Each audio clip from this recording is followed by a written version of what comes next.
Hello. I am rolling, I think. Very excited to get back to chapter 2 of Alex Gleason's Is the Bible from Heaven? Is the Earth a Globe? Been looking forward to this all day. And I pushed it a little bit too long. I got kind of busy, so a little bit tired, but I'm going to hope this one comes out well. I'm going to try not to say anything too stupid because I got a little bit tired. I ended up on a great Friday night live stream, Celine Fan Man, that I haven't been on for a long time.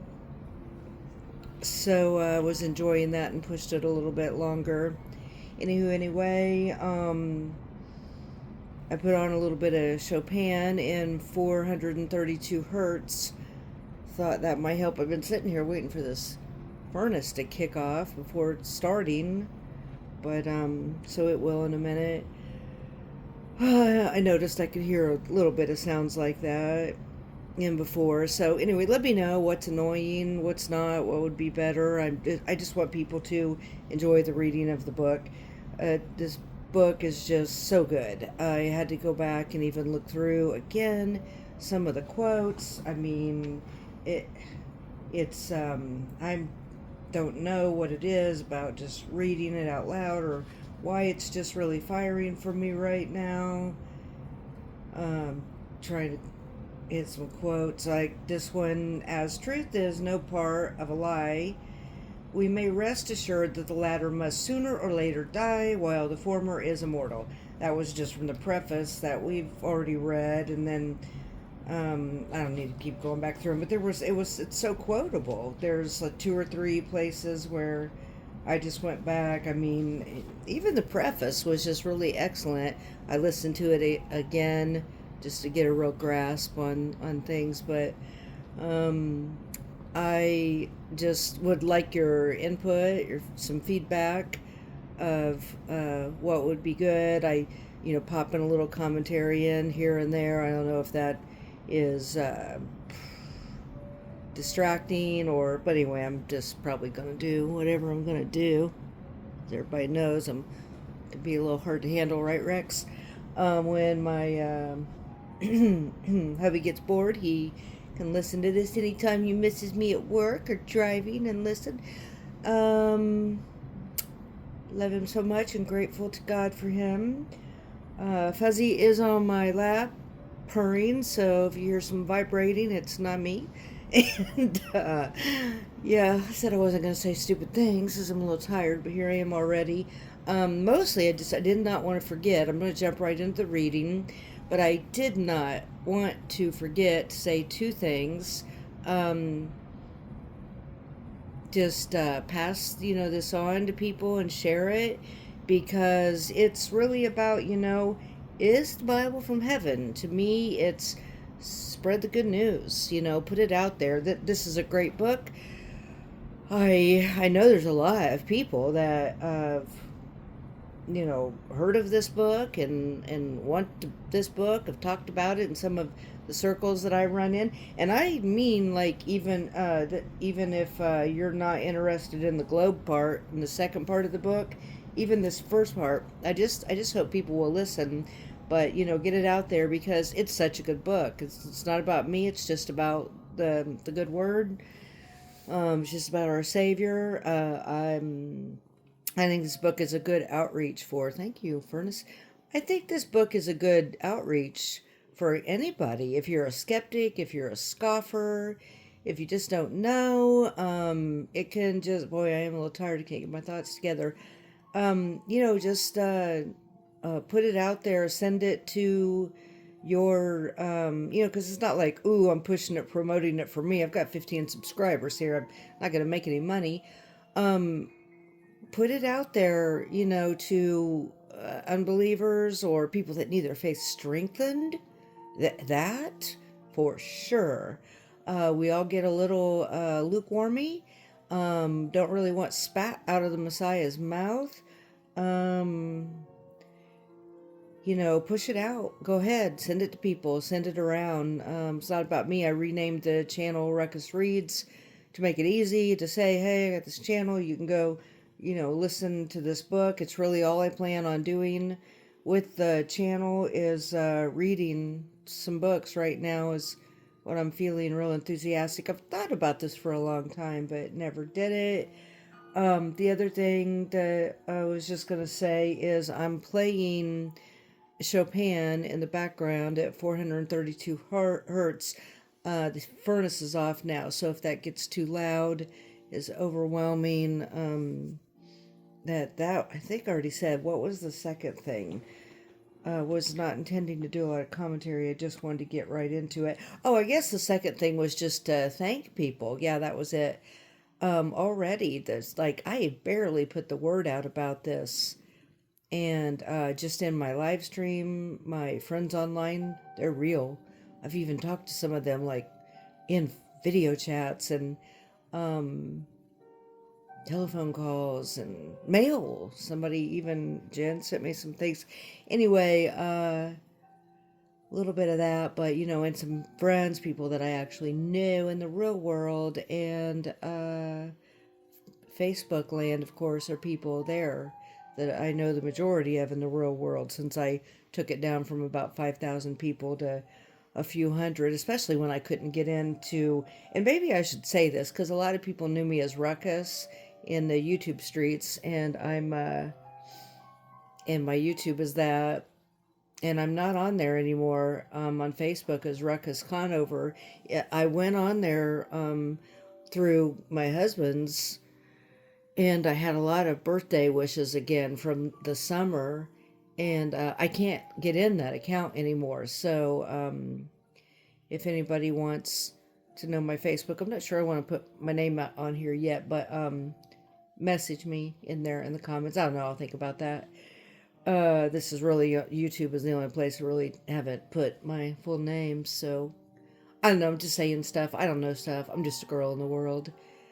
I like to raise a ruckus for Jesus. I always like to make a commotion and a disturbance.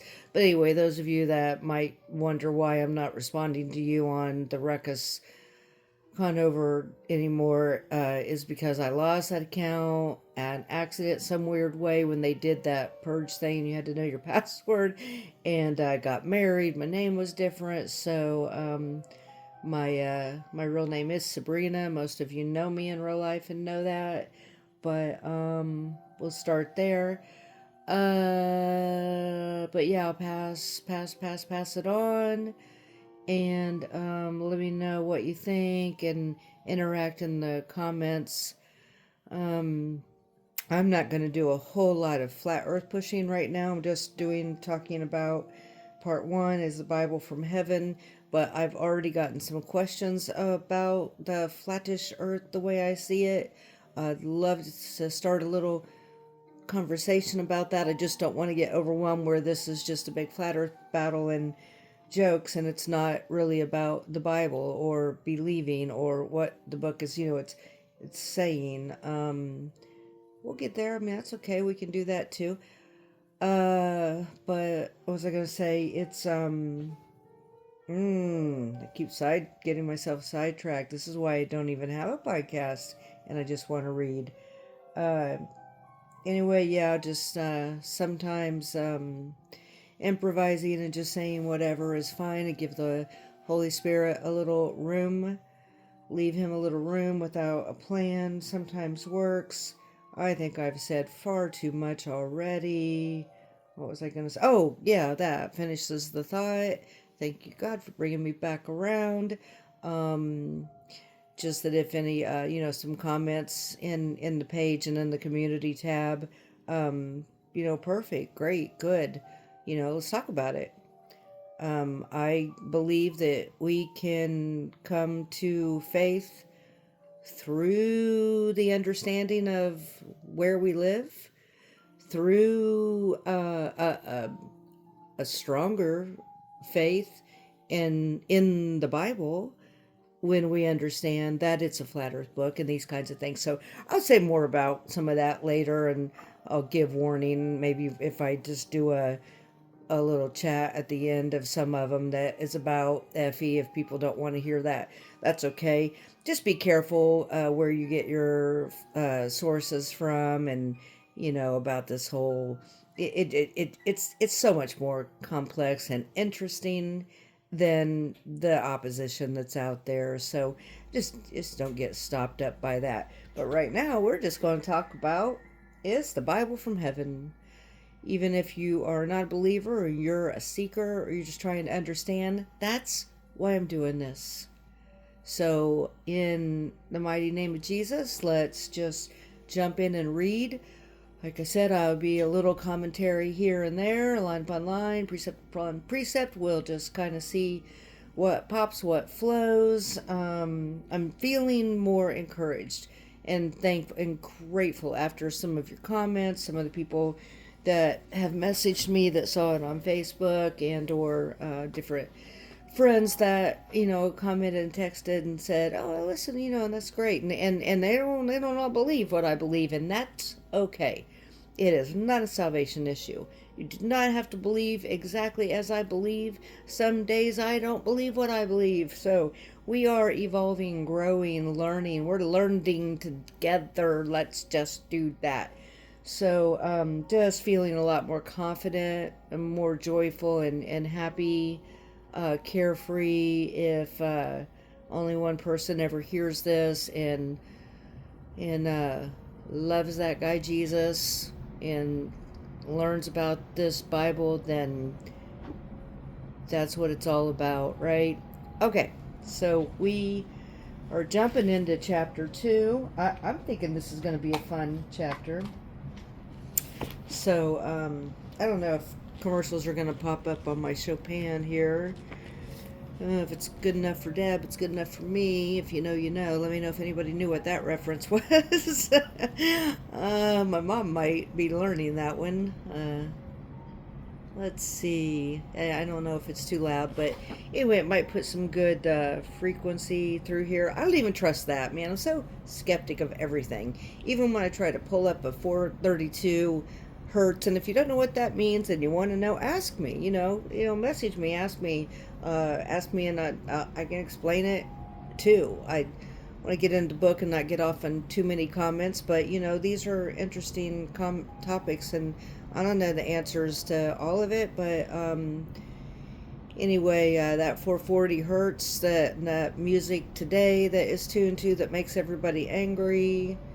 The 432 is supposed to be the Earth's natural rhythm, and maybe I don't always explain everything all that well, and I'm not trying to right now with this, but that's an interesting topic. Look into. If anybody wants to answer a question for me, because I am so distrustful of everything, everybody.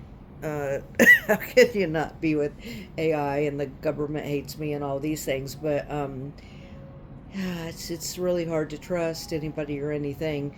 So sometimes even I'm like, I don't even know if I want to listen to something that's supposed to be 432 hertz, because who knows if it is. And I know there's ways to test it. Like I said, I am no rocket scientist. I am not that brilliant. I am a girl in the world who loves Jesus and is just trying. We just got to pray, do the best we can. There's so much disinformation out there. I do not fall into every single rabbit hole that I come across. I am a skeptic of even conspiracies. Boy, I'm gonna get some people stirred up right away. My intent was to read the book. Is the Bible from Heaven is part 1. So I think further on with the channel, just to say, and I've asked my husband to encourage me in continuing to do this, I'm going to try to read at least about an hour a day when possible. If you have any suggestions, I need books in the public domain, books that don't have a copyright. I could put a little Bible in there, a little KJV. That might just do that. But just find some books. It is hard for me to find reading material because it's so distrustful in so many things. But we'll get into that later. But yeah, books like that. Books that I believe 1927 is the magic number. Before that, and correct me, and people, I don't want to get into a whole, oh, let's argue about this and that, and you said this wrong, and you said that wrong, because hey, I can't remember it all. I did a couple drugs back in the 80s. I'm just, working out my, working on 17 years clean and sober, as a matter of fact, too. Been walking with the Lord for 23, 24. I don't know, is when I read the Bible first, and did my share of ebb and flow and backslide and get back on the trike and here and there. So that's pretty much me. I mean, it's not that deep, It's just, I got stories. I've been through stuff. I've found out that God is real. Found out for myself. Found out that life hurts, and this, that, and the others. So I am already 15 minutes into an intro here. But yeah, that's me. That happens. So I just wanted to kind of start off with that. That stuff, just to get through that stuff and to say where we're going. So I have a few ideas about some books. The topics I'm just looking for are, well, just good stuff about the good Lord. Yeah, we'll see. I had a few other ideas, but I keep it fun. It doesn't have to be boring stuff. God's got a sense of humor, and He's maybe we'll even read something humorous. I don't know. So for tonight, we're jumping into chapter 2, and this is going to be. I think it already looks great. So I will put a tagline on this one that the reading actually starts. Let me see for myself, even right at about 17 minutes. So this is going to be about the infidels. So I've already noticed that Alex Gleason, our man here that made this wonderful map. If you don't know, please look into that. I mean, it's a very, very well thought of map. There's a lot to that too. I might do a teeny bit more research to remind myself on that, but it is used. It was, the new standardized used map that was thought of. And shoot, that be a flat Earth map. But let's not go there right yet and get into all that. Let's just get back to the infidels, and boom, here comes my first YouTube commercial distracting me. So maybe we will just turn off this Chopin, and yeah, it's just, I don't know if we heard a little, but hey, I'll figure that out if I can find some without commercial. Go commercial free. What was I doing?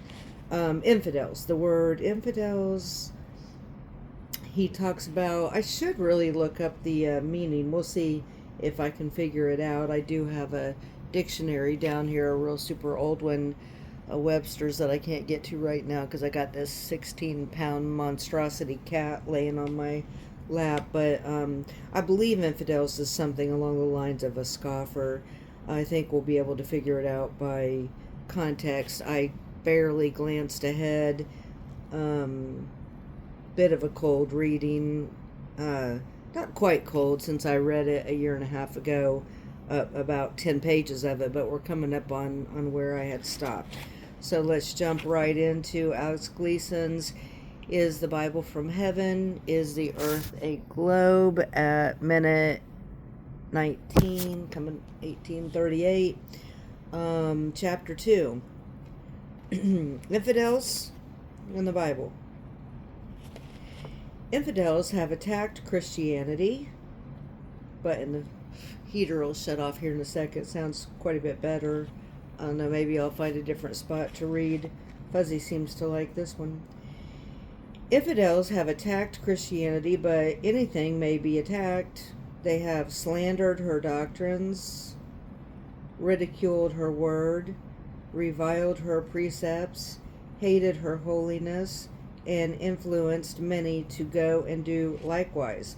But neither hatred nor reviling nor slander is the test of truth.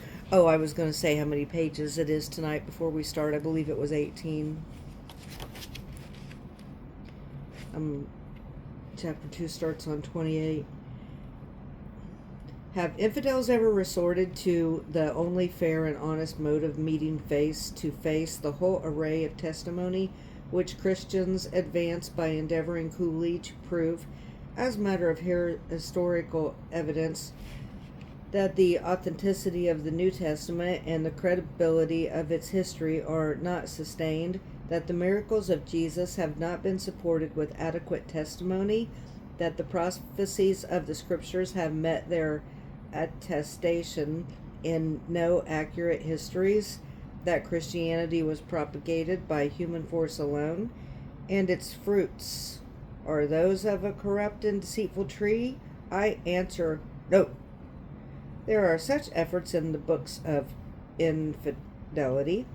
I read of speculations opposed to our facts, insinuations in answer to our testimonies, sneers in reply to our solemn reasonings, assertions where we demand arguments, levity and presumption where an advocate of truth would have been serious and humble. But I know of no such thing as a book so infidel in any sense corresponding in the nature or grounds of spirit of its reasoning with such arguments for Christianity as those of Paley, or Lardner, or Gregory, or Wilson, and 1,000 others, to which not a man ever dared to attempt an answer. Infidelity, like an insect on the pillar of some stupendous temple that can see no farther than the microscope irregularities of the polished marble beneath its feet, may busy itself in hunting for little specks in the surface of the stately edifice of Christianity, but it has no such eye and takes no such elevated stand as would enable it to survey the whole plan and judge of its pretensions by the mutual adaptation of its parts and harmony and grandeur of its proportions. Infidelity is all speculation. Boy, I'm already totally distracted. I'm sitting here thinking I want Chopin back on while I read. I want the furnace to kick off. Z's over there being as cute as can be, moving around. So I think I may have already not taken in some of this, but that's okay. It's how the brain works. That's part of being a people. I may try to go ahead and click the TV back on in a little bit. Just take a second. I mean, it won't be that distracting to pause for YouTube commercials. That's all I just wanted to say. And I'm sorry if let me know if it's distracting when I speed up and slow down as I'm reading sometimes, because I redirect sometimes. I do that sometimes for my own self. When I know something well, I may just go quicker. When I want to slow down, take it in, I may slow down a little. I might emphasize it. If that's distracting, just write in the comments. Just be like, just read normal, girl. I welcome your constructive criticism. Alright, so I'm barely even sure what all I've just read about the infidels, but maybe I'll catch up. Reduce it to a residuum, residuum, of inductive reasoning. I really like the language of this. I like the just love that 1800 language. I thought some of it would be hard to understand. These words aren't. These are easy. I'm a lot more into it than I was when I was reading it a year and a half ago. So, maybe that's by God that this is for us to do together. That's what I forgot to say, because this book doesn't exist on YouTube land. That's why I decided to do it, because it's a pretty well sought after, well loved book. Should have got that in my intro, but anyway, yeah, I thought it would be excellent just to have it out there. So that's why I said push it out, because that way people can find it. Maybe I can focus now that the furnace went out. I'm going to read a little bit in silence and try to settle myself in here. Just real happy to be with y'all. Just really grateful. Had a just a happy Sabbath rest with the Lord tonight, starting at sundown and being with the Creator, and good talks with a good God fearing husband. So I'll get focused on the words of this page now.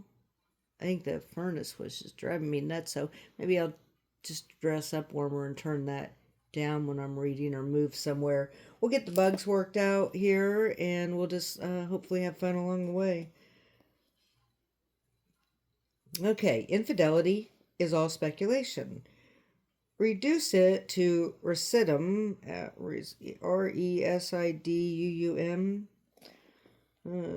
Okay, 5 years of Purdue, and I don't even know what that is. Of inductive reasoning. I'm going to have to get that. I don't know if I don't want to be pausing to look up words and make y'all wait. So we're just going to move on, figure it out through context. Reduce it to a residuum of inductive reasoning, and you bring it to nothingness. Strip it of its several envelopes of ingenious hypotheses and bold assertion and scoffing declamation, and you will find nothing left but a man of straw. Ah, the old straw man. Hate it when he shows up. An ugly shape to keep the hungry from the bread, which you need only to approach to discover that it is made of rags and stuffed with nothingness. I'm gonna give a shout out. I'm gonna give shout outs from time to time. Tonight I'm gonna give it to Allison. New friend, likes to listen to people read. So by the time you make it this far, I hope that you will and that you've heard this and that I honor that reading. Also, who was it? I don't know his name. Funny thing happened. I mentioned that I was reading this in the comment section in the live chat, and I guess he didn't quite read it right. And he's like, he thought I was saying, go to that or something for the book. And he's like, only if you read it to us. And I was like, I am reading it. And he's like, oh, that's just what I asked for. And that's what you're doing. And we just got a good chuckle out of that. So I actually got a request to read it. And I was like, yep, that's what Alice and Trish and I were talking about, is that I am reading it. So that was fun. And a shout out to Trish. So let's see, any more shout outs? Hope Mom will read it. Yeah, I just want to do like one or two shout outs here and there, so I won't overwhelm them right now. But I know I've got a few people that are starting to listen, or I think they're starting to listen, and I want to hear what you think. Love some feedback. Feedback might be read. Okay, let's get into it. The most formidable and deceptive form of infidelity comes in the shape of philosophy.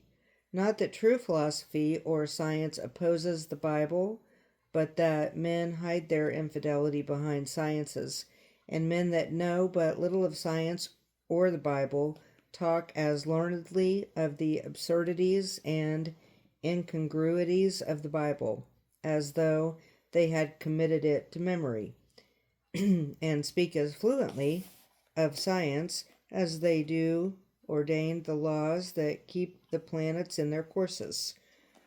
Some think they have only to reject the Bible and call it a humbug, and they are philosophers at once.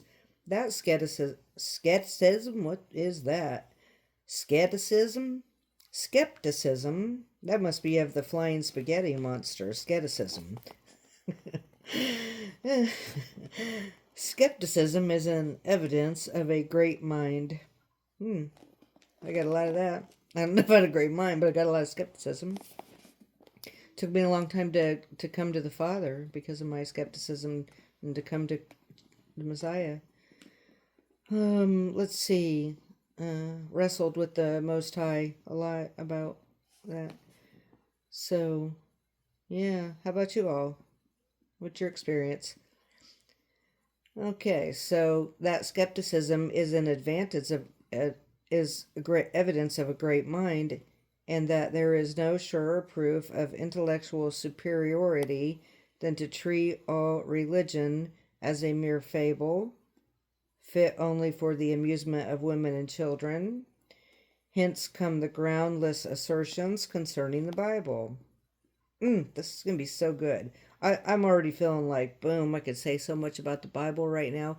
Why people don't believe it. Why I didn't believe it at first. Why it's, why we think God is mean. And, I'm going to answer that one right quick just to tell you right now. He was cleaning out some unclean spirits and bloodlines, and, the purity of everything. The Nephilim had just gone kaput. But, I don't question the Almighty anymore in that way. The Bible says we should be a Berean. Yeah. Stay curious.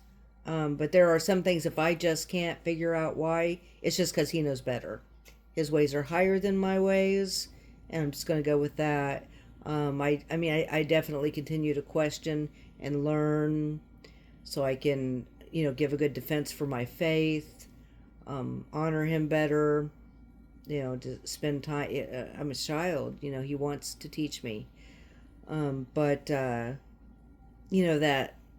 nitpicking of God, that constant battle, questioning with God. I quit that out a while ago, many years ago, just, okay, God, because I trust you.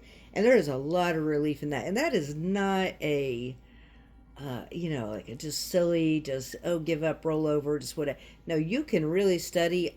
You can study the Bible. He says, if you seek me diligently, you will find me.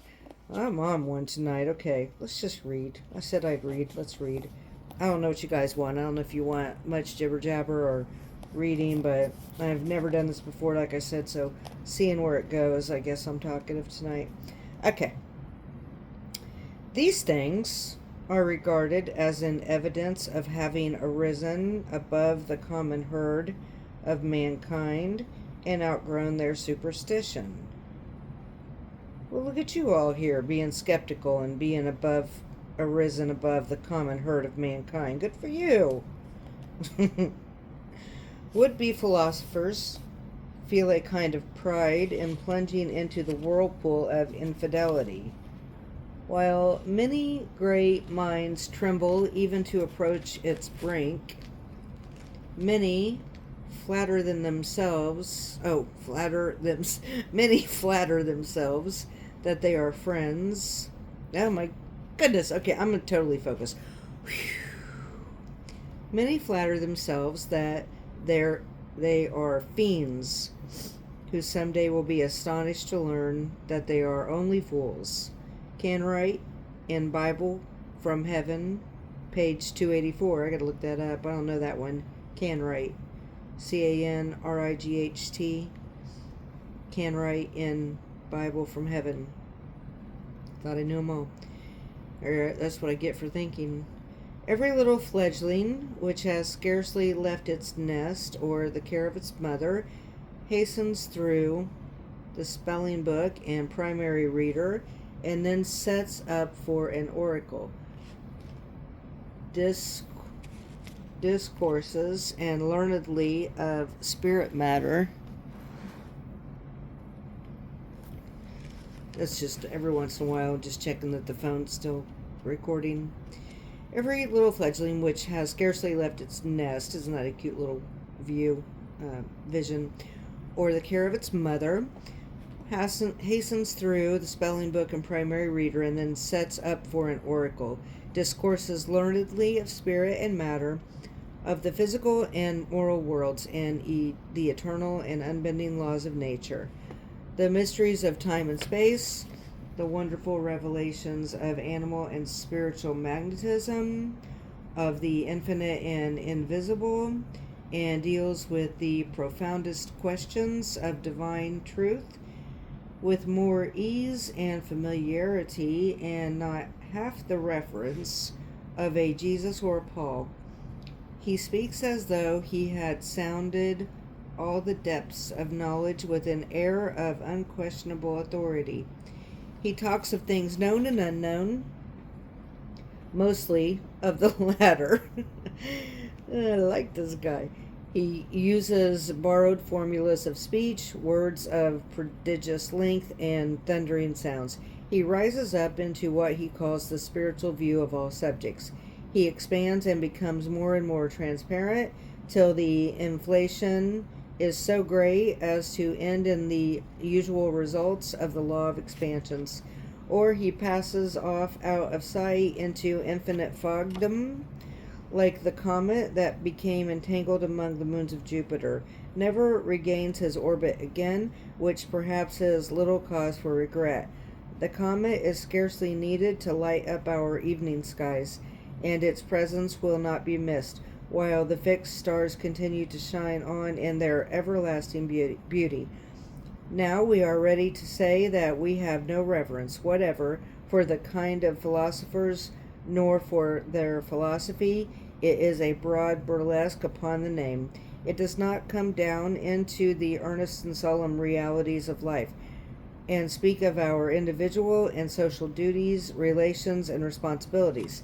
It spends itself in asking questions, which, if answered, would lead to no valuable results. It apes the profound and mysterious. Hey, that's what it says. APES. It apes the profound and mysterious. Remember, this is from 1890. It occupies all its time in mere speculation, in weaving gossamer webs and building rainbows on the overpassing clouds. It talks like a parrot, but never works, never makes itself useful. Oh, this is quotable. In a word, this folly, absurdly called philosophy. Ooh, Rex is going to like that. In a word, this folly, absurdly called philosophy, is a mere baby, not to say idiotic, babbling sheer nonsense, mostly intelligible neither to itself nor those who hear. Christianity versus Infidels, pages 6-8. I might have to get that book. That's a good one. I'll make a little mark here real quick. To the glory and triumph of the cause of Christ and his gospel of truth, we condescend to bring forward one or two or perhaps more of the renowned writers against the Bible and Christianity. It will not be necessary to give a lengthy review of any of these gentlemen, for they all arise to about the same attitude and use about the same logic. Therefore, a thorough refutation of one of these croakers, which carries the trumpet and banner of the poorly informed masses that follow in their wake, will be quite sufficient. Lovingness. I just love the way they spoke back then. The way they spake just really gets to me. I like it. My husband is a watcher on the wall, a watchman on the wall, and this is just good stuff. God is so good. I hope people would just look for him and know that, and I hope I never forget it again. Sometimes I, fall back a little and get a little passive, so I appreciate this for my growth as well. We will endeavor to give the reader the benefit of the judgment of qualified historians and scientists upon their standing before the enlightened world.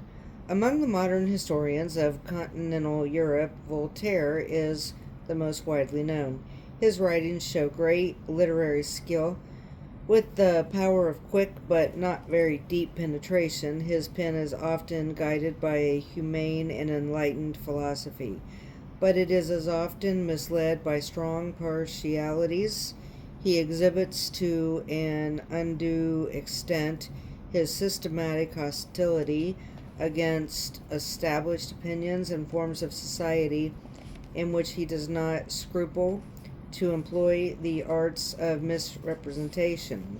Goodrich's History of All Nations was that source.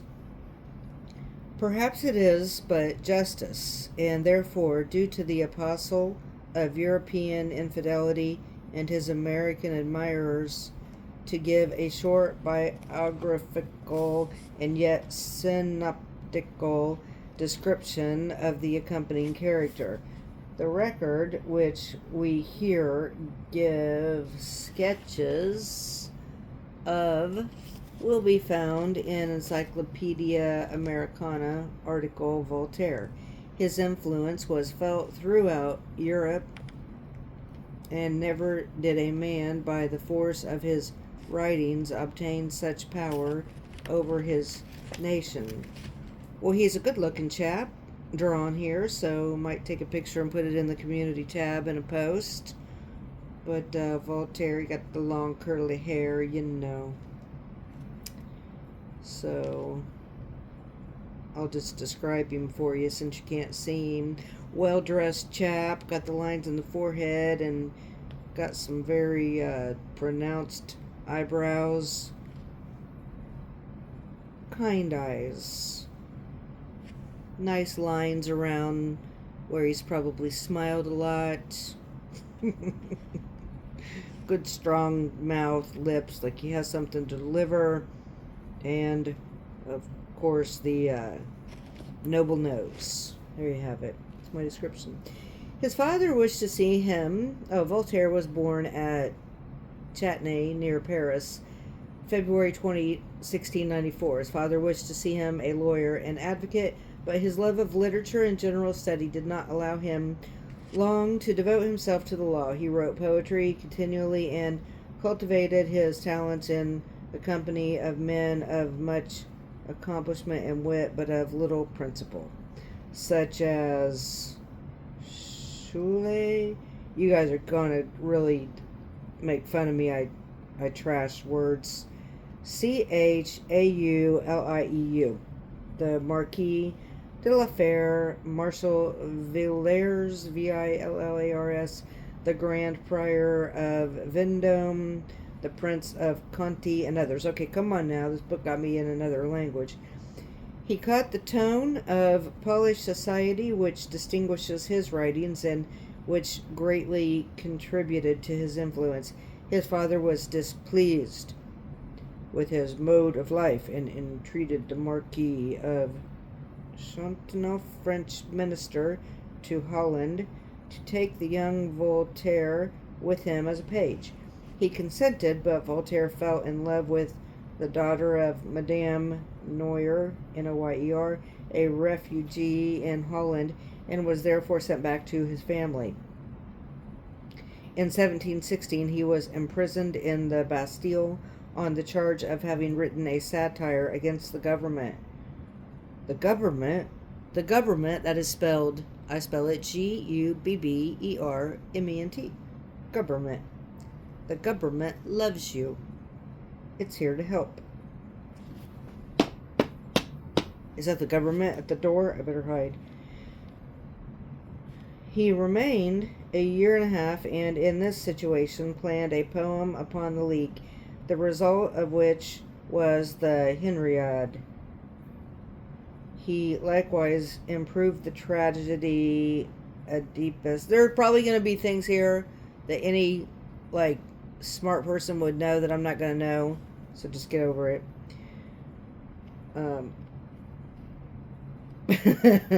Sometimes I can be a little too smart for my own good and so dumb that I amaze myself. Anyways, where was I? Was brought upon the stage in 1718 and was performed 45 times in 1 year. Meanwhile, that was Aedipus.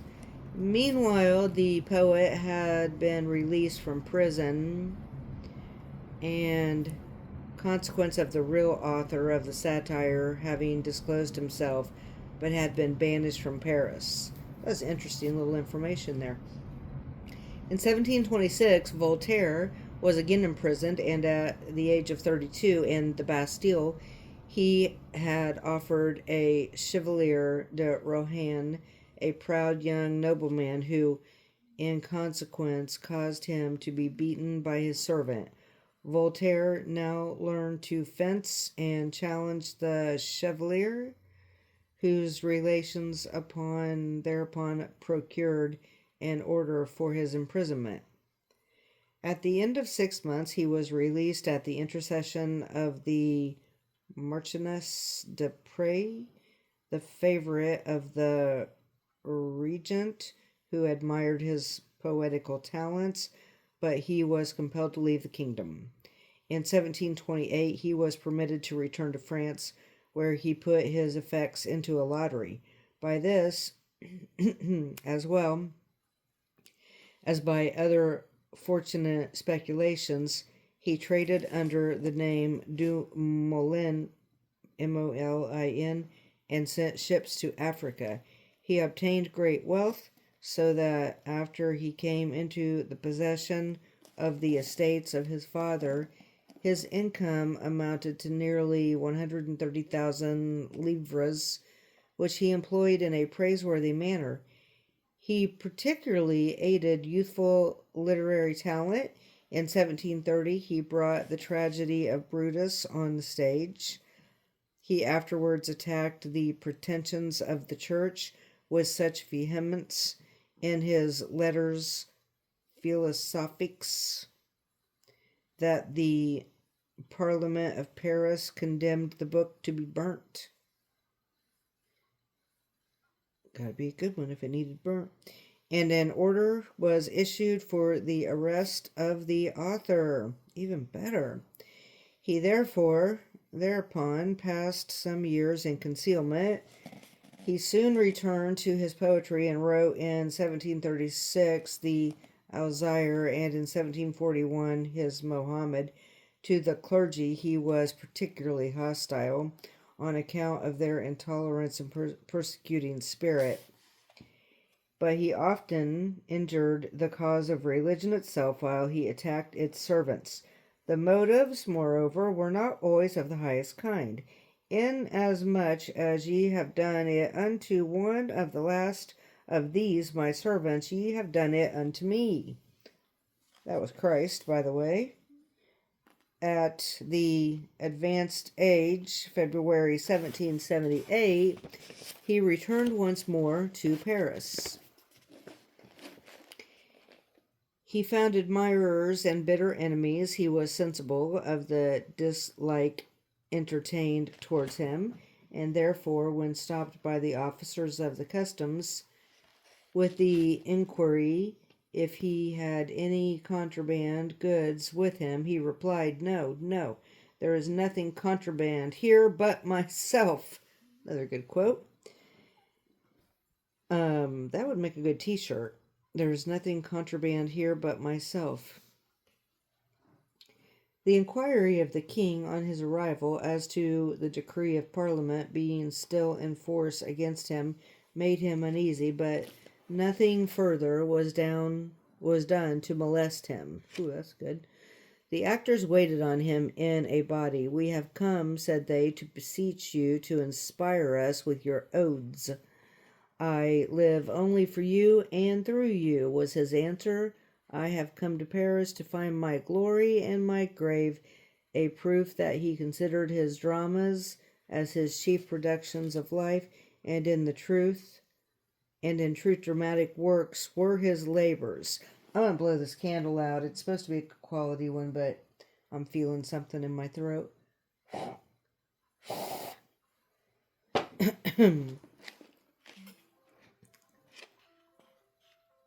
Oh, that's the Christmas clock. So where was I? Chief productions of life, in truth, drama, first labors. The circumstances of his death have been related differently, but it is certain that Voltaire died without receiving the sacrament in the 85th year of his age, May 30th, 1778. The Archbishop of Paris is said to have denied the corpse Christian burial, and it was therefore interred secretly at Salers, a Barnardian abbey. between Nogent Troyes be a decree of the National Assembly 1791. His remains were placed in the Pantheon in Paris. Well, since it's got me reading French here, I will say I took French my freshman year, and I learned some very important terms. I learned "où la bouffe," which is "where's the beef." That's when the Wendy's commercials were out. I learned "fou toi," which is not something I'm going to translate. All the good stuff like that. Actually, most of what I remember, I probably don't really want to share right now. So that's about the extent of my French. My name was Sabine. We went to an excellent French restaurant in Chicago. That was fun. The exterior of Voltaire. I took American Sign Language at Purdue. You do not want to know what at all. Well, we're back to foutoir. That in American Sign Language, quite graphic, quite a bit like what it looks like. I could explain it, but I won't. A little Spanish at Purdue, and not much better. Not much better. Just the bad stuff. Why is it? I know a little Spanish is kind of fun, though, but okay, read. The exterior of Voltaire was quite characteristic in his countenance. As has been said, there was a mixture of the eagle and the monkey, and in character he exhibited the boldness of one with something of the malice of the other. Dupont has lately published in an edition of Voltaire's works in 70 volumes. A terribly complete but perhaps not entirely impartial review of the numerous literary contests of Voltaire is given in the Tableau philosophique de l'esprit de M.D. Voltaire, Geneva, 1771. Look at that. My French paid off. My whole year of French, I read that quite well. Thank you very much. I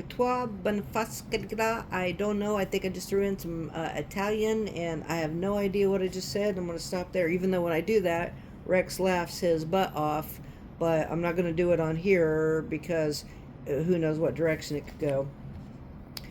We will now notice another character, Thomas Paine, who was born about 43 years this side of the renowned Voltaire's birth, and contemporary with him about 34 years, yet did not rise to that political eminence of his predecessor. Thomas Paine is best known to the world as the author. This must be interesting because I underlined some stuff in it a year and a half ago.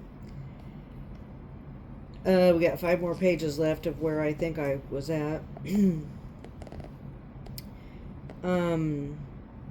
He's best known to the world as the author of a book which everybody has heard of, but comparatively few have read. Well, let's just find out. The Age of Reason. Few Christians have ever examined it, and those only who are familiar with the scriptures and on their guard may the work be read with profit. If that's a good book, then maybe we'll do that one. I'll put a big mark here, and maybe we'll check that one out. I'll put BK by it for a book idea. The Age of Reason.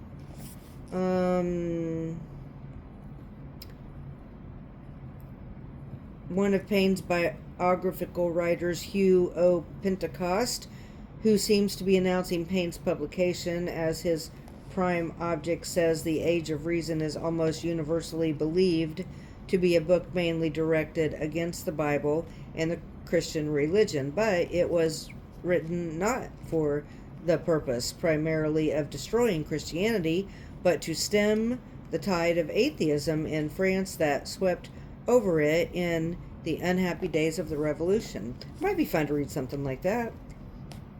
get some conversations going.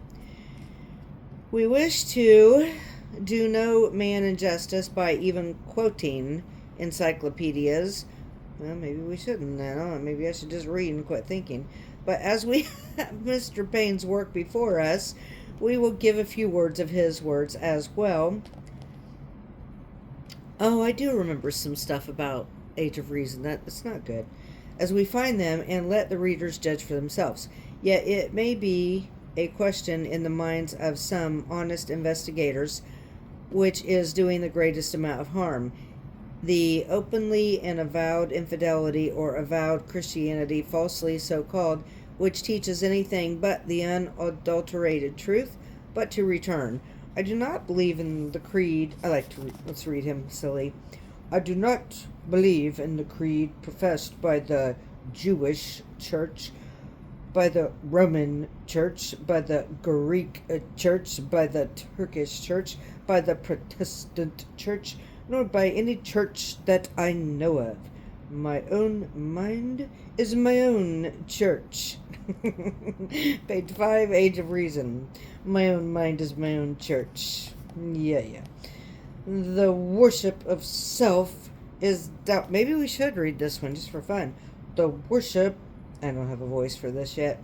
The worship of self is doubtless the great cause of a vast amount of infidelity. The resurrection and ascension, supposing they have taken place, admitted of public and ocular demonstration, like the ascension of a balloon or the sun at noonday to all Jerusalem, at least a thing which everybody is required to believe, requires that the evidence of it should be equal to all and universal. Instead of this, a small number of persons, not more than 8 or 9, are introduced as proxies for the whole world to say that they saw it, and all the rest of the world are called upon to believe it. But it appears that Thomas did not believe the resurrection, and, as they say, believe without having ocular and manual demonstration himself. I know I probably sound stupid, so neither will I. And the reason is equally as good for me and for every other person as for Thomas. Just so. Just as good for you as for Thomas, and no better. Christ said, in the mouth, is this him or that? I'll just read it. Christ said, in the mouth of 2 or 3 witnesses, every word shall be established, and he is no respecter of persons. But Jesus said, blessed are they that have not seen, and yet have believed. John 20:29. Is not that a reproof for undue credulity? Okay, I'll make a little note here for something else on a different note study.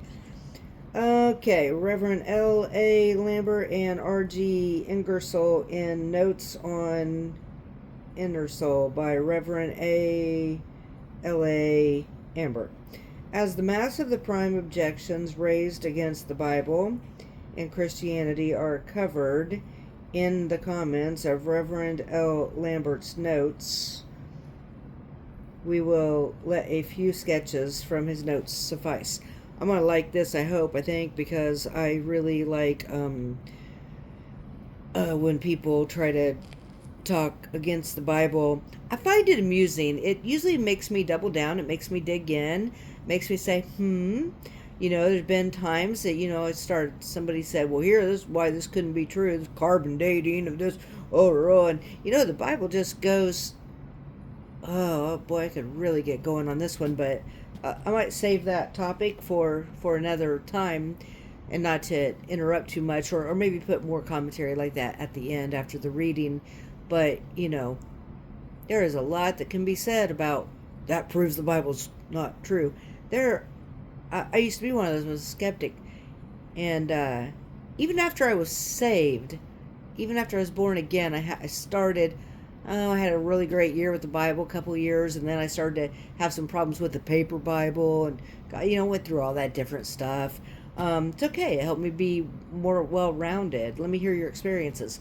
But of that, I found that when you look into those, to try, the you end up, debunking them. Uh, Sometimes you go towards something to see if it's true, not, but that's how we learn for ourselves. How we really dig in and see these things. Just this is why it says this, and this is pagan, and they did that, and that contradicts, and yeah, that's something I could really give a 3 hour talk on. Talk about that. There is so much. I got way off track and a lot in my head, but those are interesting subjects because it's the Bible's just an amazing book. Well, be honest, those contradictions can be generally easily explained. So let's talk about it. You think there's a contradiction in there? I'm thinking 4 or 5 topics that generally come up. Like I said, I'm not perfectionist in any of them, but hey, drop it in the comment section. Let's talk about it. I might make a little list and maybe talk about it next time at the end after the reading. Quit interrupting the reading so much. I'm sorry. Okay, so let's read about these dudes. As the mass of the prime objections raised against the Bible and Christianity are covered in the comments of Reverend L. Lambert's notes on Ingersoll, we will let a few sketches from his notes suffice. I know that name really well. Ingersoll. I'm not quite sure why. What we know of the infinite is almost infinitely limited, but little as we know, all have a right to give their honest thought. Comment. Has any man the right, common sense being the judge, to talk about that of which his knowledge is almost infinitely limited? All may have an equal right to give their honest thought, but none have the right to give their honest thought on all subjects and under all circumstances. I like that. Common sense and decency forbid it. The honesty of thought does not give way or importance or truth to it. If so, lunatics would be the best of reasoners, for none are more honest in their thoughts than they. Thought must be judged with reference to the truth, and not with reference to the honesty of him who thinks it. This plea of honesty is thinking, and thinking is a justification of every error and crime. For we must, in the very nature of the case, take the thinker's word for the honesty of his thought. Guente, gute. A Def Leppard song just came to mind. Guiteau. If we can believe... I lost my place. Looked to see if the phone was still going.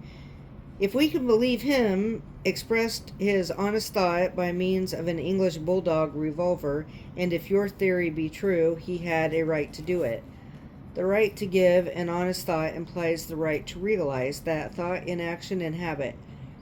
It means less than this. It means the right to gabble like an idiot, which is what I'm doing tonight. I told my husband I felt like I read pretty well last night. I'm going to start a little earlier tomorrow because I'm babbly. I assume that it is not this latter that you claim. Then, in claiming the right to give your honest thought, you claim to realize that thought in act and practice and cause it as far as you can to permeate and obtain in human society. If your claim for liberty of thought means less than this, it is the verest delusion. I take it, then, that in claiming the right to give your honest thought, you claim the right to promulgate that thought and to put in practice in the affairs of life. Now, in view of this claim of yours, I ask, by what right do you interfere with the slaveholder's honest thought or the Mormon's honest thought?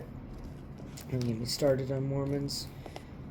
Ooh, I'm definitely gonna talk about that somewhere in this stream at the end. I'll do like little bombs, like little bonus my thoughts, because that way you can just stop. If you don't want to hear my thoughts, fine, turn it off. We'll read the book, get to the end, and maybe I'll do a couple of that because I've been kind of mad at the Mormons lately. Angrified. Your plea for the right of expressing honest thought is a miserable pretense, or else by it you mean that those only who agree with you have the right of expressing it in word or action.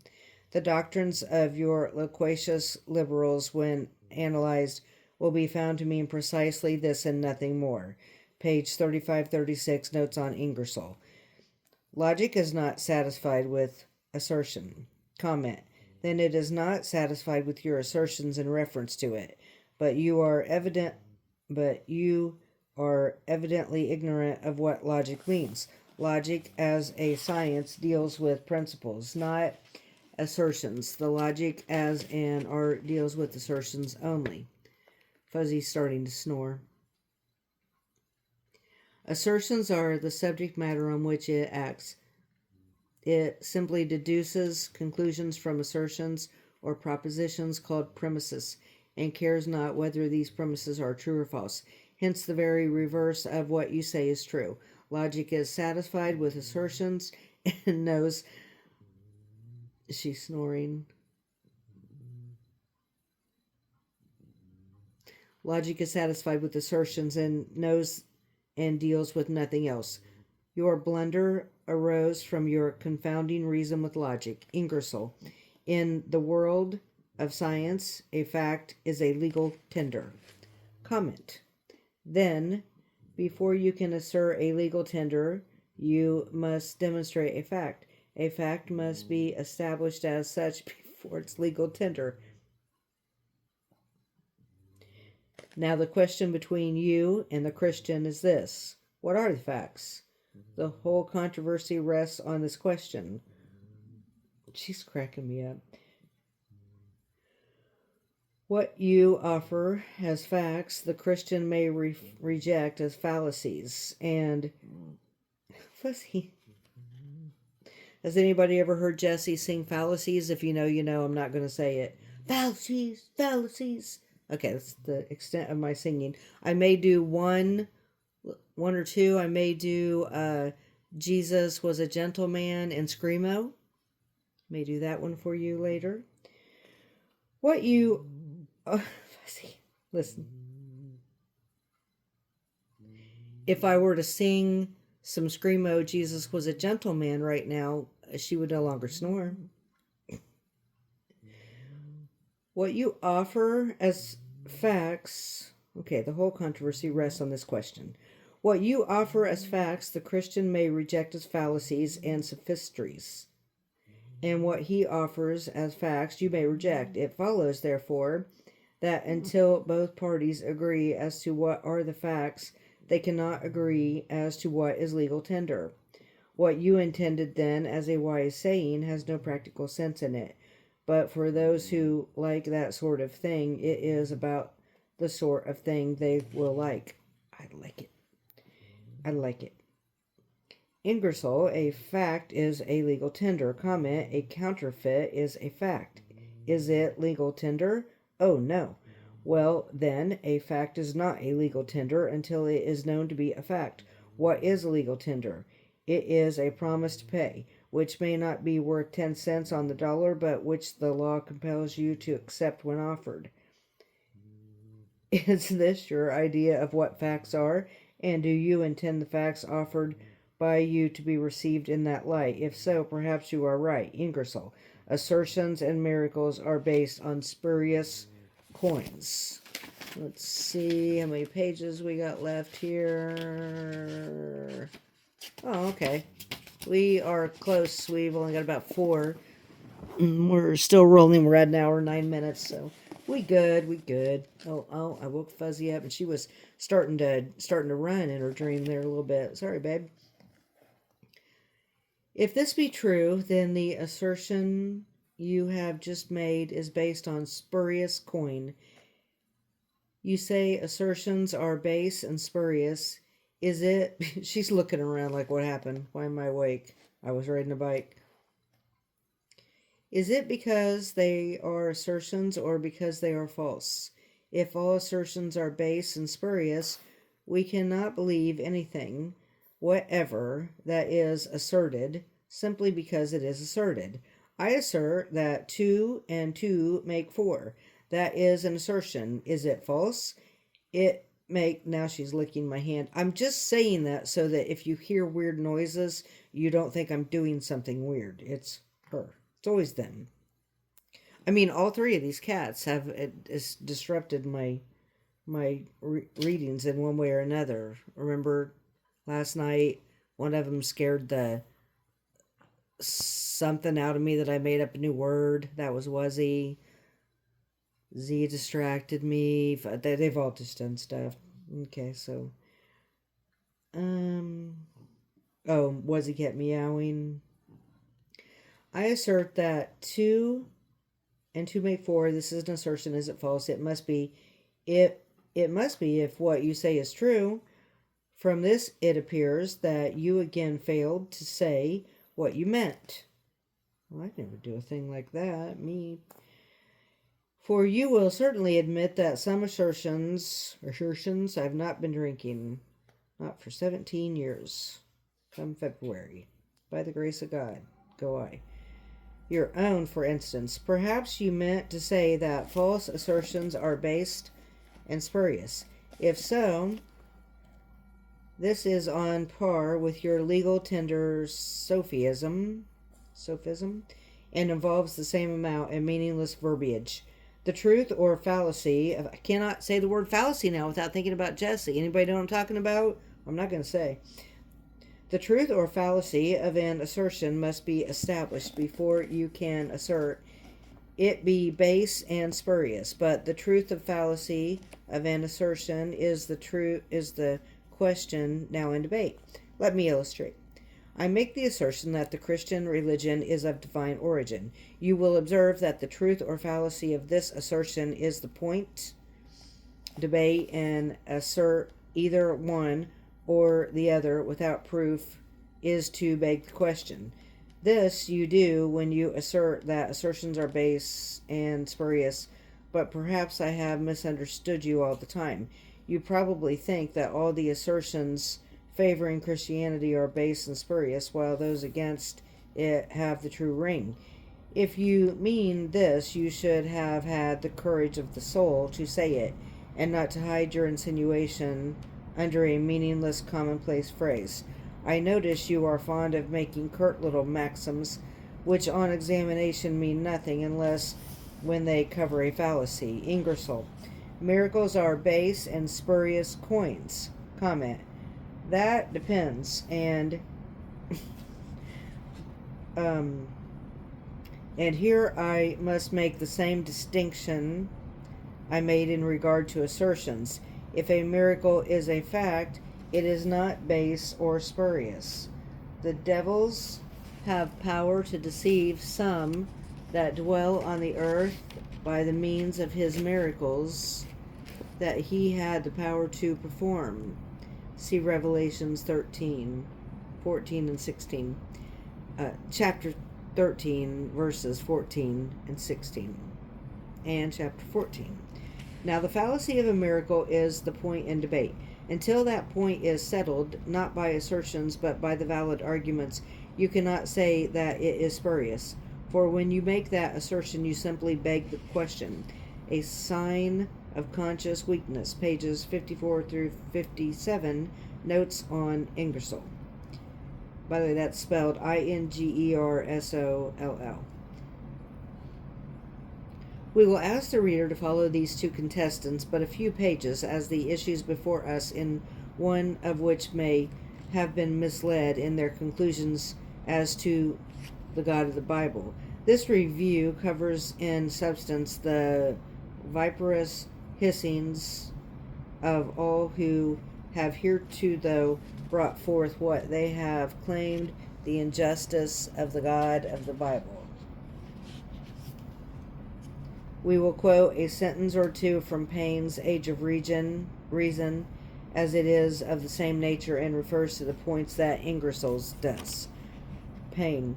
When we read in the books ascribed to Moses, Joshua, etc., that the Israelites put all of those nations to the sword, that they spared neither age nor infancy, that they utterly destroyed men, women, and children, that they left not a soul to breathe. Are we sure that these things are facts? Are we sure that the Creator of man commissioned these things to be done? Are we sure that the books that tell us so were written by his authority? The Bible tells us that these assassinations were done by the express command of God. To believe, therefore, the Bible to be true, we must unbelieve all our belief in the moral justice of God. For wherein could crying or smiling infants offend God? Age of Reason. Page 62. Ingersoll. He, God, ordered the murder of millions. Comment. He never authorized or ordered the murder of anyone from Abel to Garfield. God is the author and giver of life, and those he places on this earth he can remove at his will. No man has a right to live one instant longer in this world, well, it's his world, than his Creator wills him to remain. But be he yet unborn or guilty. As creatures of God, we are absolutely his, and can have no rights whatever against him. Now, he who has the absolute right to transpose man from one state of being to another has equally the right to select the method of his removal, whether by old age, disease, the deluge. For anyone who doesn't know, deluge, I don't know if everybody's into the Bible words, or if that's only a Bible word or an old word. It's flood, the sword, or by what we call accidents, by whatever method man is withdrawn from this life's fitful fever. His death is in pursuance of the original sentence passed on the race by an infinitely just judge. This sentence awaits you, and your philosophy will not obtain you a stay of proceedings or an exemption. So I have a lot of thoughts on that, but like I said, I'm going to hold those for right now because this has gotten lengthy. Get to the end, maybe put them on another. And one more thought that popped into my head I don't want to forget. Hey, tell me where you're all at. Who do we have here? Do we have atheists, scoffers, mockers, backsliders, seekers, stoics, experts? What level? What do you know about and it doesn't matter. I want everybody. I welcome everybody. And I am not trying to change anybody. I'm not trying to censor anybody. As long as, they're not vulgar, cruel. I would really like to hear in the comments, reality. And I'll whatever comments I get, I'll address on the next stream. But I'd like to hear, where you're at. Even just one word, even if you just want to toss in, one word, agnostic, or just plunk in believer, or let me know who I'm dealing with out there.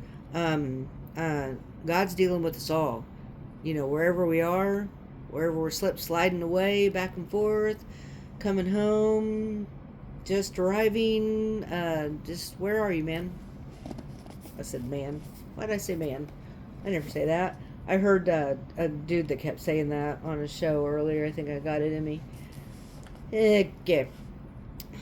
But to return, he who has the absolute right to take or give life cannot be guilty of murder in taking it, for murder is an unjust killing, and there is no unjust killing in the taking of life by him who has the absolute right to take it. God is the source of all life, animate or inanimate, and there is no other source of life from man in him or in his image to the beast or a spear of grass. There is no escape from the reasoning except by denying the absolute right. And you cannot deny this, but by denying God's existence, for on the hypotheses that he exists, he is creator, and being creator, the absolute right of dominion over his creatures necessarily follows. I got like 5 pages. I'm getting tired. Let's see if I can get through this without stumbling. Having fun though. Let's see. There is no escape from this reasoning except by denying the absolute right. And you cannot deny this but by denying God's existence, for on the hypotheses that he exists, he is creator, and being creator, the absolute right of dominion over his creatures necessarily follows. Now, I don't want to insult my listeners here, but, and I'm not trying to teach anything. I'm not a teacher. I'm just reading. But I'm just saying, in case there's words that I know were at one time unfamiliar to me, I'll just say what they are. I don't want to insult your intelligence. I'm sure most of you are more intelligent than me. But I want to say that actually hypotheses is one of my favorite words. I just like it. So I'm not really trying to teach. I'm sure you know what it means, but some people don't know. So if you don't know what hypotheses means, it means educated guess. And I just think there's just something neat in that. There's a song, or even maybe even a whole CD by Ani DeFranco that's called Educated Guess, or maybe just a line that says, take an educated guess about me. And my mind always goes, take a hypothesis about me. But hypothesis is just a neat concept. You know, educated guess. I think educated guess is a lot of what we do. We do some educated guessing. That's okay. You got any educated guesses about anything? Toss them in the comments. Let me know. Then in the last analysis, did I finish that sentence? Yeah. To deny this right is to deny God's existence, but you cannot logically deny his existence, since you say in your lecture on skulls that you do not know whether he exists or not. I have dwelt, that's an agnostic, just again, not trying to be, I'm probably not talking down to anybody, you don't, probably know this, but that's an agnostic, is to not know whether God exists. Just means you don't know. I have dwelt at, I say that because I've heard people use that quite wrong, and there was a time I didn't know what it was. I was an agnostic for a long time. I was born again believer at the age of 33, like Jesus when he died. I have dwelt at some length. I was a seeker for a while before that. Read, Sabrina. I have dwelt at Ruckus Read. That's the name of the channel. I have dwelt at some length on the absolute right of dominion of the Creator over creatures, because you harp on what you call his murders through your whole article. It was unjust killing that God forbade, and the destruction of that guilty people was just. Now I'm just feeling sorry for those people that want to come and get a good reading of Is the Bible from Heaven? Is the Earth a Globe by Alex Gleason, and they get to chapter 2 and be like, would she shut up? Sorry, it's not just a complete read through. We knew I couldn't do it. We knew it, didn't we? Who knew it? Raise a hand, raise a hand. I totally lost my place now. Because they ordered by him who had the absolute right to order it, whether guilty or not. As to the Canaanites, they were guilty of death, the unparalleled wickedness and filthy abomination. I'm tired, I know this word. Abominations. The filthy abominations of the 7 nations of Palestine, commonly called Canaanites, were such as to make their national expulsion of extermination a just punishment and a useful lesson to the other nations. The nature of their crimes may be found in the 18th chapter of Leviticus. Read the chapter and you will understand why the Lord held these beastly people in abhorrence. That's what was kind of crossing my mind earlier, that's a deeper conversation. But anyway, what are your thoughts on it? We'll get into some of mine later. The Mormons and the Oneida communists are as pure as the driven snow in comparison with them. Love it. To give the reader an idea of their incredible debasement, I quote some verses from the end of the chapter wherein God warns the Hebrews not to imitate their example.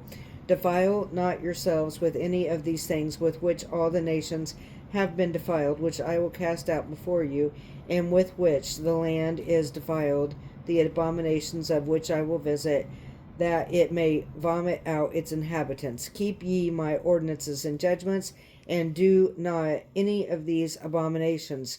For all these detestable things the inhabitants of the land, Canaanites, Amorites, have done that were before you, and have defiled it. For sure, bruh. Beware of them, lest in like manner it vomit you also out, if you do like things as it vomited out the nation that was before you. Every soul that shall commit any of these abominations shall perish from the midst of his people. The abominations are described in the first part of the 18th chapter. Read it carefully that you may know the abominable wretches you sympathize with. Boom, baby. The author of the Book of Wisdom describes some of the sins of those people and justifies their punishment in words that I cannot do better than to quote. Thou chastisest them that err by little and little, and admonished them, and speakest to them concerning the things wherein they offend, that leaving their wickedness they may believe in. For those ancient inhabitants of the Holy Land, whom thou didst abhor, because they did works hateful to thee by their wicked sorceries and wicked sacrifices, and those merciless murderers, and their own children, and eaters of man's bowels, and devourers of blood, from the midst of thy consecration, and those parents sacrificing with their own hands helpless souls.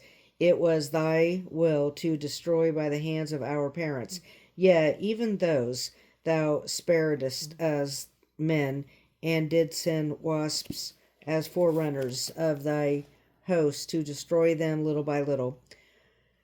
Not that thou wast not able to bring the wicked under the just by war, or by cruel beasts, or with one rough word to destroy them at once, but executing thy judgment by decrees that gavest them place of repentance, not being ignorant that they were a wicked generation, and their malice natural, and their thought could never be changed. Neither didst thou, for fear of anyone, give pardon to their sins.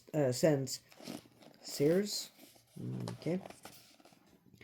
For who shall say to thee, what hast thou done? Or who shall withstand thy judgment? Or who shall come before thee to a revenger of wicked? I just realized I better speed up in case my phone memory gets full and cuts this off. I'm so close to being finished with the chapter. That would suck. Or who shall accuse thee if the nations perish which thou hast made? For so much then thou art just, thou orderest all justly, thinking it not agreeable to thy power to condemn him who deserveth not to be punished. For thou showest thyself when men will not believe that there to be absolute power, and thou convincest thou boldness and them that know thee not, but thou, being master of power, judgest with tranquility, and with great favor disposeth us, for thy power is at hand when thou wilt. Thou hast made thy children to be of good hope, because in judging thou givest place for repentance for sins, but they, 2 pages, that they, amended by mockeries and reprehensions, experience the worthy judgment of God. Wisdom, chapter 12. Here we find these people whom you beslaver with your gushing sympathy were sorcerers, murderers of their own children, offering them with their own hands in sacrifice to idols and man-eaters. On the other hand, we learned the merciful way in which Jehovah warned them and gave them time and place for repentance. When they rejected his mercy, he punished them with justice, and for doing this, you accuse him of murder. Those who, knowing the crimes of this people, condemn Mormonism and Oneida communism, and yet you volunteer to advocate those bestial Sodomites and Canaanites, that unnatural disgrace fell on the race to which they belonged, and contaminated the land which God hath given them to dwell in. A fellow feeling makes us wondrous kind. Ingersoll, he, God, gave captive maidens to gratify the lusts of captors. Comment. I flatly deny the truth of that statement given above and appeal to the only record that can give us any record on the subject, namely the Old Testament. The Hebrew military laws did not abandon captive women to the insolence or brutality of captives. On the contrary, they made special provisions forbidding the first familiarities of the soldier captives. I really like this guy. I probably couldn't have answered this better, actually, myself. I would have had some of those points and some different ones, but that just made me think of something. If y'all got questions, just drop them. Maybe each other will answer them. I'll look them up, or I'll just answer them. What I think, what I've researched, or I will dig in. I'll answer them in the next stream. If you have questions, just drop them in there, and it can be about anything. I don't care, anything. What's my cat dreaming about? Why did I giggle when I said it depends? Why, Rex? Why? Anything related to anything that we're talking about or not talking. It doesn't have to be on this specific, specifically, anything Bible related. I love God. Talk about anything. Anything. I mean, quantum physics. I mean, if you want me to, explain that to you, I am an expertise in that. I'm totally joking. Yeah, if you need to get into anything like that, I'll see what fallacies I can lay down for you. And when I answer things, I always, let it be known if it's my opinion or my feeling or my thought or why I believe that, what I researched, what I found. Some things I feel knowledgeable in and reserve, firm in, and other things, I'll let you know, hey, I don't know, there's a better source I'll point you to. So let me know about that too. Lots of ideas here on this one. Okay, so I wasn't planning on getting into all this on my little channel. I was just going to read, but these are important things. I really just asked the Holy Spirit to lead it, and I believe He is. I really want to stick with this and be encouraged, because I have always had a habit of starting things and not finishing them. And I'm going to do this. I don't know how I'm going to do it and what it's going to be, but I'm going to finish reading this book and do more stuff like this on this channel and just do it. If you study the 21st chapter of Deuteronomy, verses 10 through 14, you will learn that the soldier was obliged to make the captive his wife, or respect her person and honor, instead of tolerating that licentiousness which the customs and laws of other nations authorize. The laws of the Hebrews kept the soldier in restraint. The pagan nations of that time allowed every familiarity with captives, and after they were sold as slaves or given to the lust of slaves, this was specifically forbidden by the Hebrew law. And yet, in the face of all this, you have the effrontery, I don't know what that is, EFFRONTERY, to charge the Almighty with permitting the Jews to do what He forbade, and which they alone of all ancient nations. There it went. Fuzzy! What did you... Oh God, Fuzzy, what did you do? You might have just got shut off or turned around. Fuzzy stepped on the phone. Okay, I think we're still going. She turned the camera. That was one thing that happened. So you got to see the ceiling there for a second. And her fat tummy going over right there. Sorry about that. This is the last page. Hopefully we'll make it through this. I guess this is the best way for me to do this because I'm just an impromptu person. My plans never work. I just roll with the Holy Spirit. So I'll just jump in and say what I think. And if you hate it, let me know and I'll try to stop. But I'm being tired of probably just wrap up the reading here and get going. Of course, I say that now. Okay, so.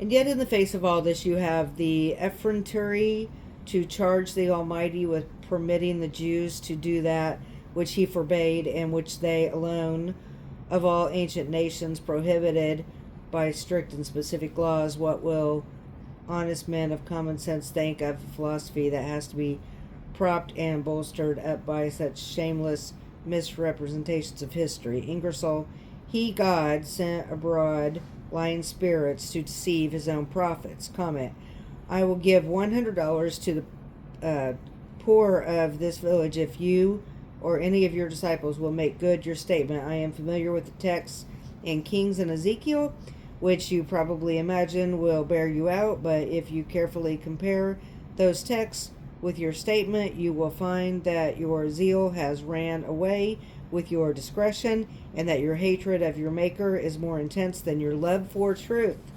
God abhors lying spirits, false prophets, false philosophers, and deceivers of all kinds, ancient and modern, and yet he permits them to exist because he cannot make them impossible without destroying free will or human liberty. There were laws enacted condemning the false prophets and other popular seducers, but these laws were not enforced because the false prophets, etc., flattered the passions of the people, telling them pleasant things.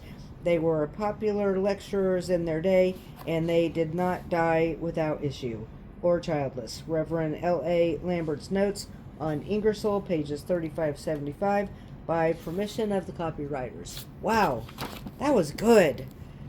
That was so good. The reading was so good. I probably should have talked less and let it stand. I don't know. And that's why it's Ruckus Reads, because it's just how I am.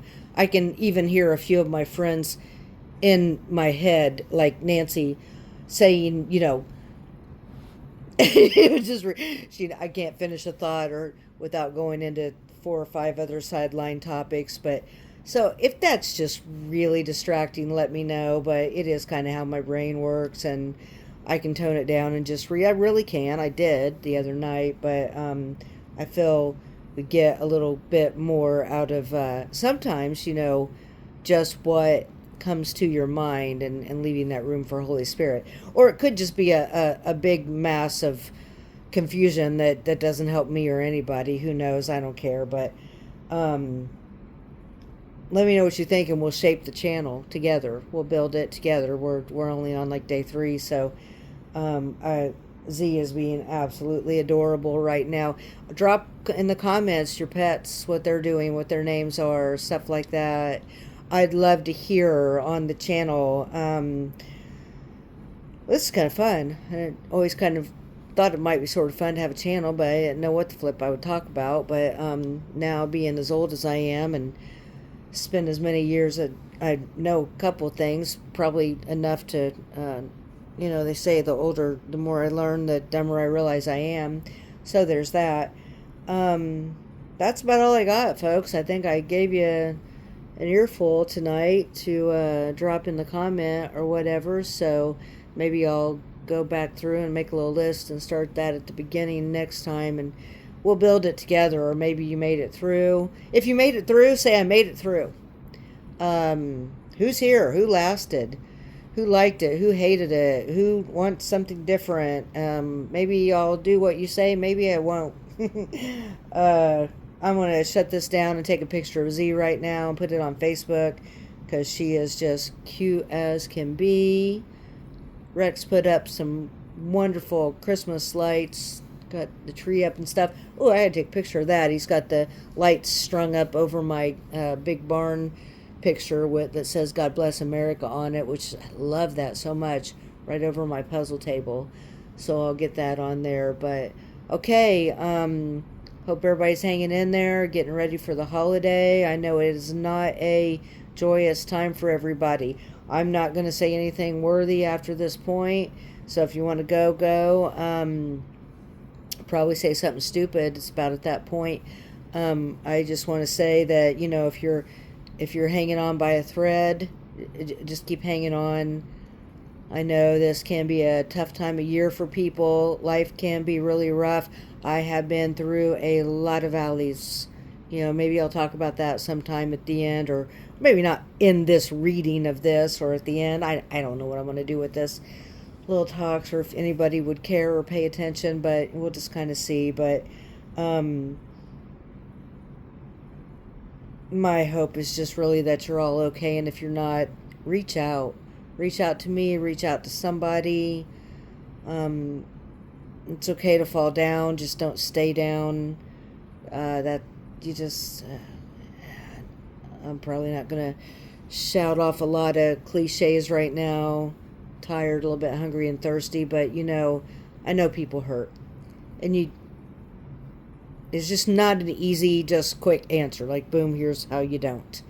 But there are ways to get through. We've all been through a lot of pain in our life. I don't know why I just shifted into this. I think because I've heard a few people, you know, saying that the holidays are bringing them down a little bit. I am at the very best point in my life I have ever been to this day. Hinging right on the wonderful long conversation I had with my husband a couple of hours ago. To this day, my life gets better and better. Never would have thought. Coming up on 57 years old, and just so many years I didn't even want to live. And, you know, my husband and I are both survivors of that particular downfall. So my heart does go out to anybody feeling that way, and I don't want you to. So felt moved to kind of to throw that out there. Could say an awful lot more about it. How about I just say that I'm thinking of you, and if you need to talk, reach out somehow, some way, to me, to someone about it, because there are ways, and sometimes you cannot see those ways when you're in it. You can't see a way out. You know, the buffalo, he goes straight into a storm because he knows the quickest way is through. With all that, peace out, ruckus out.